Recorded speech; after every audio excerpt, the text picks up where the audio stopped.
We had to sit down and say, okay, we have to forgive each other for everything.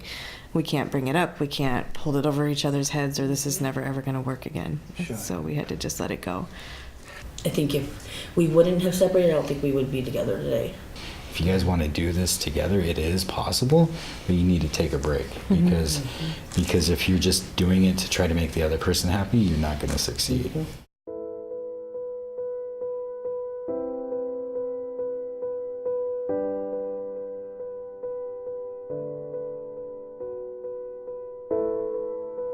Relationships are one of the most important aspects of our lives.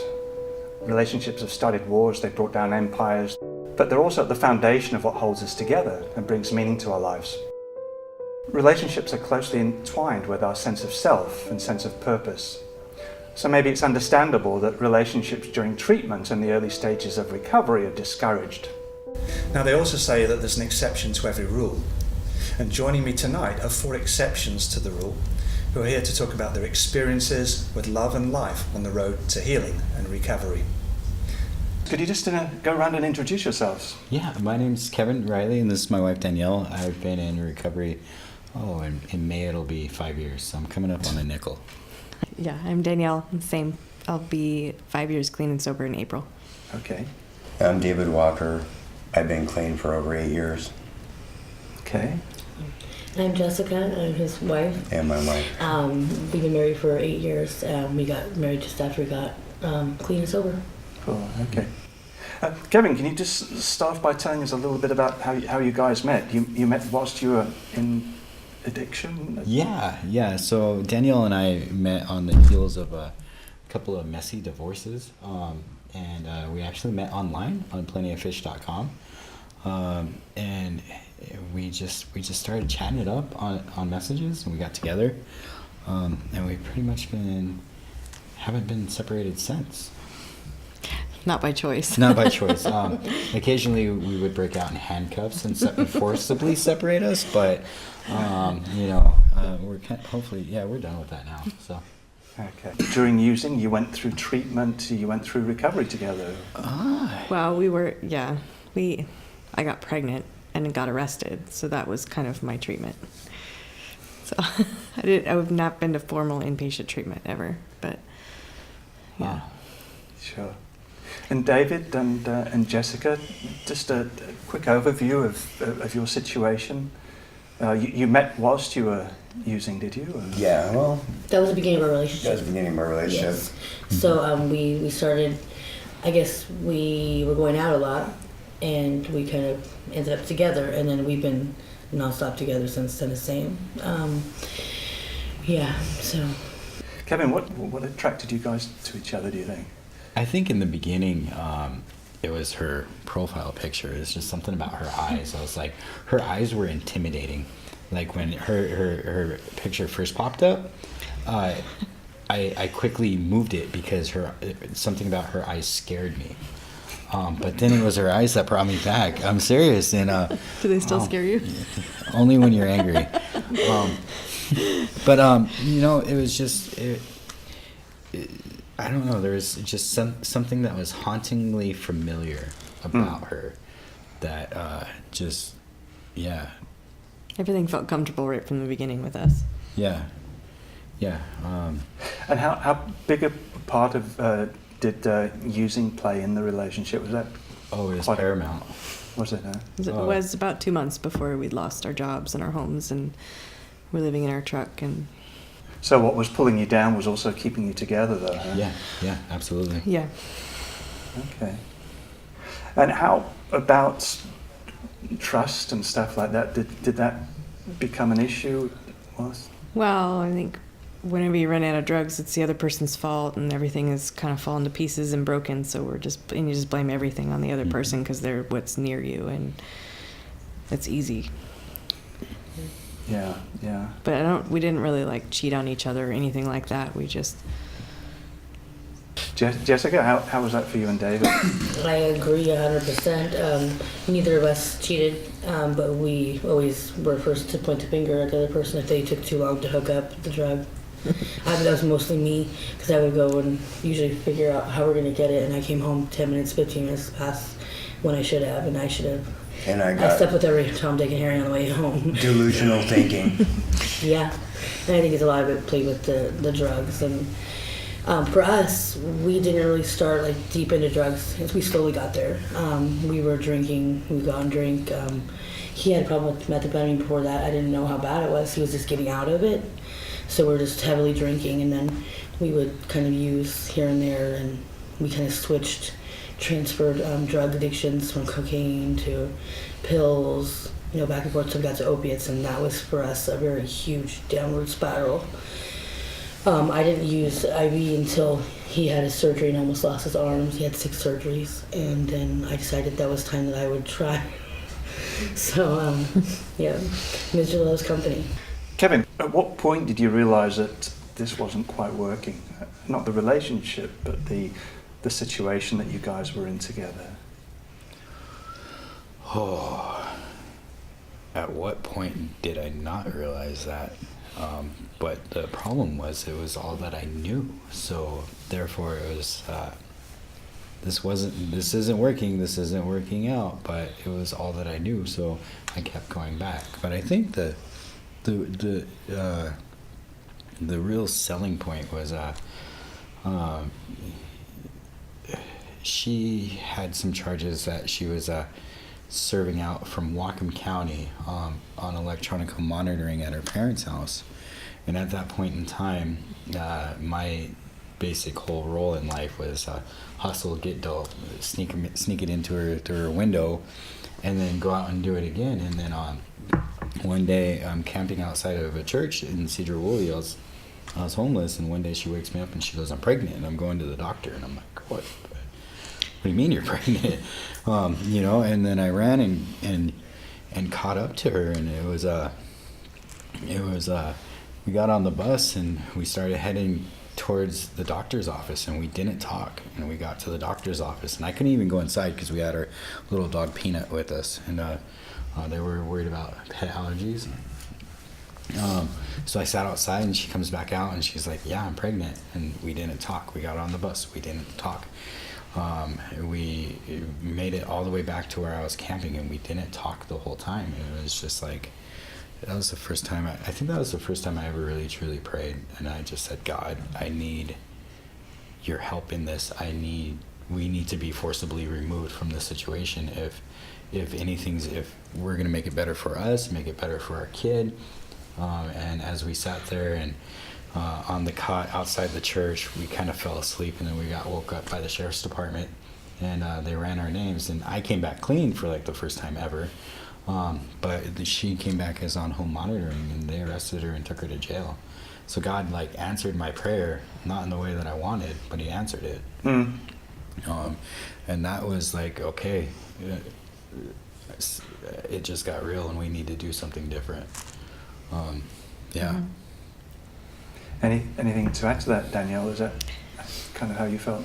Yeah, I mean, we were terrified. I thought for sure that I was just going to have to get a restraining order on him to stay clean and sober, because I knew we couldn't be around each other if he was using or if I was using, and we needed to, it wasn't just about us anymore, so Sure. something had to change. Yeah. So there was an intervention in a way that was beyond your control. It was but it's the what you best thing asked that for. could have happened. Yeah, us getting away from each other was the best thing that could have happened at the point. Yeah. And you guys, David, how was that for you? What was the turning point, do you think, that... After losing everything for the 100th time, it was just the last time. Losing my house, my cars, my freedom, And everything. And our children, I think having In our my brain. having our children stay with your ex, knowing instantly we were in a Yeah, safe and place. I was just doing some stuff that wasn't normal. Man, I had to snap out of it. Either that or I'd be dead. So from the moment we got together, we were inseparable, and then our children were never out of our care, ever. So 6 days before I went to treatment, they had to stay with his ex, because that's where his children were, his other children. Yeah. And so we're like, we couldn't figure out anywhere that we trusted, because we didn't trust anybody. We'd burned a lot of bridges, but also a lot of our family we just didn't feel like we could trust. And so that's where we left them. And I told them we were going to get better, and we sat there, we continued to use for about a week, and our own ways, and we had to separate to get clean. So for us, it was like, I think if we wouldn't have separated, I don't think we would be together today. Because he had quit drinking years before that, and he resented me for it for years. And when we got clean, I was like, we have to do this for ourselves. Because if you do this for me again, I'm not going to hear about it for the next 5 years. You know, I'm not going to do that to myself. And so we had to. And it was, I mean, I remember sitting outside of Liberty Bell, screaming, crying, yelling at each other, and just saying we have to do it, and then watching each other walk away. And it was, yeah, it was a hard We had to walk away and not let anybody help us, because if people would have kept helping us We would have. financially anyway, if they would have continued to help us, we would have stayed there. Yeah. I mean, I'm asking these questions because I'm curious. I mean, two couples going against the odds, so it's interesting to see what it was in your backgrounds and your circumstances that created the situation that allowed you to remain with each other. Yeah. So it's quite interesting. Gotta get away from each other. Yeah, totally got to get away from each other. Yeah. And no We one have wants to. to. Yeah. Yeah. Yeah, everybody's like, all the stuff that I hear today is like, oh, I want to go to treatment with so and so, and I'm like, well, that's not gonna work. That's just 2 shovels digging the hole faster. Yeah. You have time. You have to have separation time. Yeah, But I don't totally. feel like complete separation. Like it's just like absence of each other for a moment, long enough to get yourself out of Yeah. that and Get wake up. yourself better. So all the advice that all 4 of you were getting were Oh, we were being told it was never gonna Separate work. them. Get away from them. Get away from Yeah, him. Just it'll never work. You'll never make it. Find someone else. I think at one point when she was in jail and I had just gotten clean, I think somebody had told me, they're like, she's gonna piss you off and you're gonna use, and then she's gonna chase you and use with you. And I'm like, dude, you don't even know How do you us. know all this? Yeah. You know, and they're like, well, that's the way it always happens. Is one gets mad at the other, and then the one uses, and then the other one follows them. And it was just like, you know, I kept hearing all these nightmare stories, and it was just like, I remember when you got out of jail and we sat down and we talked, and it was like, hey, this is what I've been doing, and I think it's really important that I stay where I'm at, and I work on me, and I think it's important that you go to your parents and you work on you, and then let's, as we do that, let's come back together and work on ourselves as a couple. Let's find out if we actually we never even really knew each other sober, so it's like, let's find out if we actually like each other. Sure, yeah. You know? Something else that just comes to mind, and that is that when you're in that couple using space, you don't really have many people that you can trust, that you can rely on outside the 2 of you. So the chance of breaking that apart leaves you in a very vulnerable situation of, you know, being lonely, being, you know, separated from everything. So what made you think it could work? I didn't know if it could. I just hoped that it would. And I knew that I was done and I was going to be sober because I was pregnant. And I sat in jail for 3 months listening to every woman in there talk about how their kids weren't in their custody anymore because of their using. And it just broke my heart. And it was kind of a vow that I made that I was not going to be me. During that time, how would you describe your relationship with yourself? Now or At then? that time, yeah. There was no. It was a self-destructive relationship. It was an abusive relationship. It was how fast can I kill you relationship. Especially just getting clean. You know, your brain is your own worst enemy in everything that you do. Moving on to the stage of treatment and leaving treatment. Can you describe your kind of like coming together after treatment, how that was? So. It was a little awkward at first. Yeah. Nah, not really. A little bit. When she was in custody, she was doing everything she could to get some kind of treatment on the inside. She even asked for work with a social worker or didn't you? I asked for the last 30 days of my sentence to be inpatient, and they said no. So I just did 3 months in jail and got out and did the Genesis process with a counselor. You did outpatient treatment. Yeah, I did intensive outpatient, and then that's when I was going through the recovery house. But at that time too, I also did the Genesis process. I got a whole lot more out of the Genesis process than I ever did with any outpatient. So coming back to the relationship though, how did you see each other? Did you see each other as different people, or were you cautious? Were you suspicious? Were you No. afraid? No. Really? No. Why That's so should cool. I be afraid of you? You know, I just wasn't sure. I wasn't sure if we were gonna like each other. There was in our using, no matter how bad it got, we would never let the other one walk away from our relationship. And I was when we got clean, I was worried that part of our relationship wouldn't be there, but it's there stronger than ever. We had to sit down and say, okay, we have to forgive each other for everything. We can't bring it up. We can't hold it over each other's heads, or this is never ever going to work again. Sure. So we had to just let it go. And you guys? Yeah, for me, I feel like when we came back together and after treatment, I feel like it was scary. I can remember getting our own house, like, and even in our house when we got into shelter, it was scary to know what we're going to do on our own. Are we going to go back to where we were? But it was really, really comfortable. And it was really normal. I mean, we'd already been together for 8 years before that as a family, even though we had our ups and our downs. We found It a was safe just like it always place. was.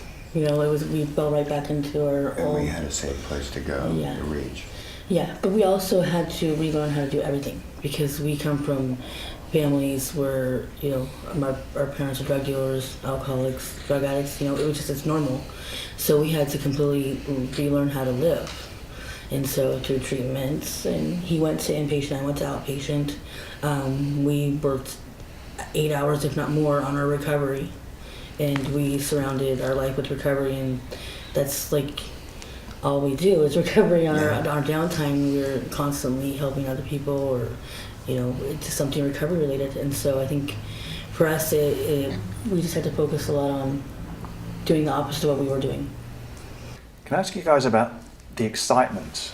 I mean, or the chaos even, you know, during the time, the long time that you spent together, you know, the roller coaster and everything, and then you complete treatment, you go into recovery. Was that an issue for you guys at all? I think at first we were a little bored, like, okay, what now? And then we got like our first real paycheck that we were supposed to pay rent with, and it was like, okay, well, we could do some stuff with this money.